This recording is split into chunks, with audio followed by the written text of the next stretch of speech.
Hello, food lovers from around the world. When you have a garden, you have to preserve as much as you can in the season so you won't let the produce go to waste.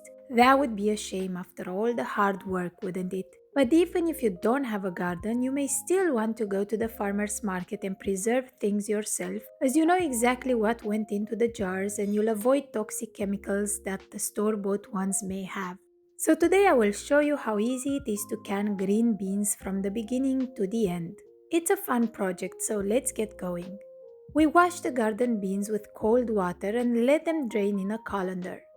I had all kinds of colors in my garden, but in the end they will all look and taste the same. You will see. After they are cleaned, we need to trim their ends, just a tiny little bit. Then we cut them in 2-inch pieces or as big as you want. Look at those vibrant colors. Nature is amazing. Now we get our clean jars and pack the beans as well as we can inside.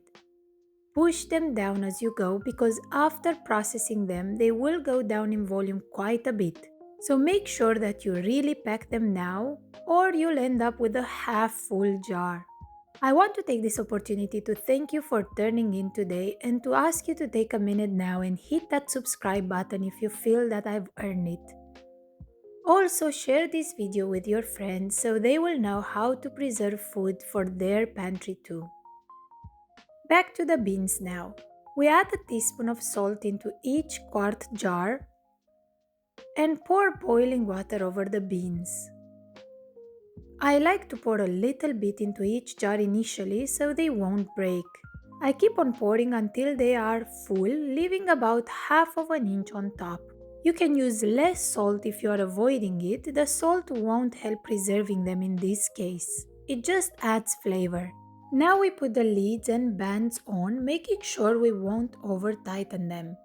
Just finger tight. The air inside needs some space to be able to escape during processing, and that is what seals the jars. We put them into our pressure canner. The water in it should be also hot, about the same temperature as our jars. We put the lid on and turn the heat to high. When this button pops up and steam starts coming out of this valve, we put the timer on for 10 minutes. This will exhaust the pressure canner and it's an important step, so don't skip it. After the 10 minutes, we put the weight on and let the pressure build up to 10 psi. The altitude you leave at has a say over the weight you will want to use, so make sure you adjust that. If you want a more detailed explanation of how to easily do that with the help of an app, check out my dry beans video. I will link it in the description box below. When the pressure reaches 10 and the weight starts moving or dancing, as I like to say, we put a timer for 25 minutes. Yes, just 25 minutes, and they will last for years to come on the pantry shelves. After the time is over, we turn the heat off and allow the pot to slowly depressurize by itself. We have to wait for this button to go down. That's the sign that the pressure is zero and we can go ahead and remove the weight. Now open the pot and get all happy for your home canned green beans. Remove the jar on a cooling rack and let them sit there overnight so they can seal. Look at those bubbles. After allowing them to cool for a few hours, I checked their seals and realized that one didn't seal. So I took the opportunity to show you how you can tell and also what you can do with it. The lids have this bump in the center, and when they are not sealed, the bump is obvious, and if you press on it, you will hear it clicking, like this. If they are sealed, you won't be able to hear any noise or see any movement. The second day, you remove their bands and store them until ready to use. Here is what happens when you remove the band of the unsealed one. The lid will come right off.